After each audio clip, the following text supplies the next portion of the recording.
Ya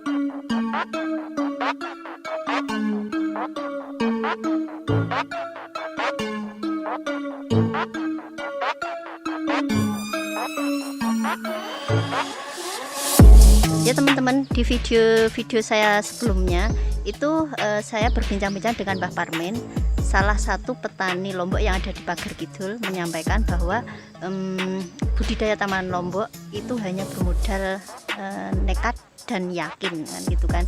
Nah di sini setelah Mbah Parmen itu di Desa Pager Kidul itu muncul petani-petani muda. Nah ini sebagai leader. Jadi setelah itu sangat termotivasi masyarakat di sini untuk budidaya tanaman cabai japla ini.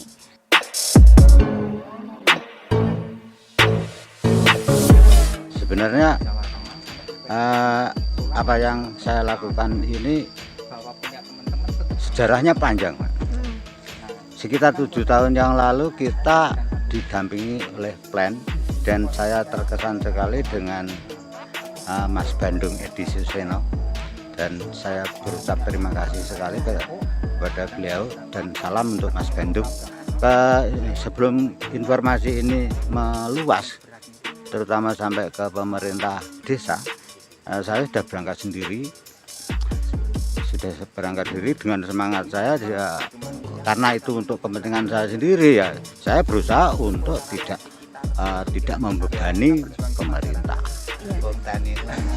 Jadi gini Pak Parmen, kalau tadi kalau pemerintah desa itu sudah ada sinyal ya, ini gimana Pak Parmen? Nah akhirnya gini Pak, misi apa yang saya pikirkan itu, yang ada di pikiran saya itu memang bukan untuk saya sendiri, tapi untuk untuk mengangkat kehidupan masyarakat terutama di lingkungan saya di Desa Pager Kidul ini.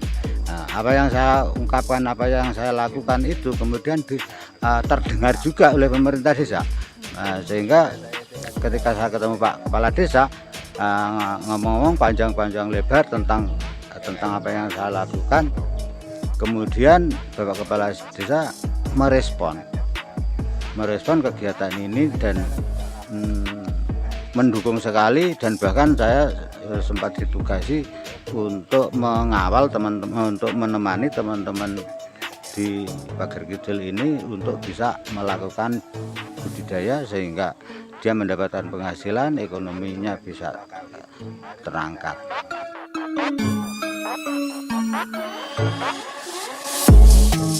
Kita atas nama pemerintah desa kita mendukung. Pada waktu itu, pada 2 bulan yang lalu, kita dengan Pak Parmen ngomong-ngomong terkait dengan pembibitan Lombok yang namanya japla ya. Itu warga Desa Pager Kidul per dusun kita ambil 55. Kebetulan Desa Pager Kidul itu terdiri dari 5 dusun, jadi tiap dusun 55 kita kumpulkan di Desa Pager Kidul, di Balai Pertemuan Desa Pager Kidul. Kita undang Mas Ari yang pakarnya, kita suruh untuk memberi pemahaman atau ilmu-ilmu pertanian terkait dengan penanaman Lombok yang nama japak dengan jahe itu. Alhamdulillah. Paring asma sinten Mas? Petugiono. Tolong diceritakan Mas, ini untuk proses pertama tanamnya kayak. Kalau yang model cabai japla ini perawatannya cukup mudah karena lahan kita semprot, langsung tanam. Jadi nggak pakai secara sistem olah tanah. Nggak pengalamannya menanam cabai seperti ini gimana Mas No, perasaannya? Kalau perasaan saya ini sangat senang, kan nanam cabai ini kita bukan hanya untuk kegiatan tapi bukan untuk hiburan, bukan hobi. Arah kedepannya itu bisa memberi perekonomian atau mengangkat perekonomian Desa Pager Kidul. Kalau ada kebutuhan apa-apa terkait dengan pertanian Lombok maupun apa kebutuhan Desa Pager Kidul atau pemerintah Desa Pager Kidul siap memberi dana demi mengangkat perekonomian Desa Pager Kidul. Mungkin ada harapan Pak untuk masyarakat Desa Pager Kidul? harapan kami Desa Pagidul itu menanam tanaman-tanaman seperti ini sehingga untuk mengangkat perekonomian Desa Pager Kidul.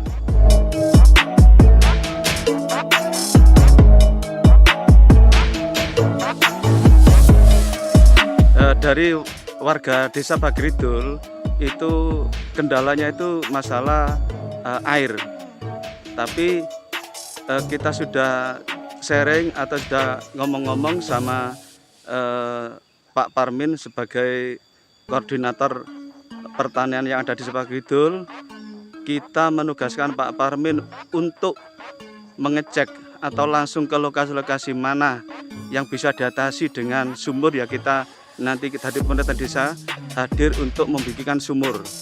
Itu pertama. Dan kedua, kalau memang tidak ada sumber, hasilnya tidak bisa, di sumur tidak bisa, kita bikinkan embung berupa terpal, itu dari pemerintahan desa. Semua itu saya lakukan gini, yang penting untuk kebutuhan masyarakat, dan itu sudah jelas kegunaannya, dan itu untuk mendorong perekonomian Desa Pager Kidul. Kenapa saya atas nama pemerintah desa kok tidak hadir di situ? Jadi saya memberikan diri harus hadir. Semua itu demi Desa Pager Kidul. Nah, tugas pertama yang dibebankan kepada saya sebenarnya sangat berat sekali, Pak. Karena keluarnya kan petani itu air. Nah, tapi mereka itu belum melakukan apa-apa, sudah mengeluh dulu karena nggak ada air. Nah, terus itu saya beri penjelasan kepada masyarakat, air itu terakhir saja dulu. Nah, dan untuk budidaya di pegunungan ini bisa kita lakukan ya mengikuti alur iklim gitu. Nah, itu ada nilai positifnya, malah ada nilai positifnya. Begini, kalau kita tanam di musim hujan, kemudian stok produksi di pasar ketika musim hujan itu turun, harga naik. Kemudian ketika kemarau di sentra-sentra luar pegunungan itu produksinya mulai booming. Kemudian kita kekurangan air, produksi kita menurun. Tapi alhamdulillahnya gini, Mbak.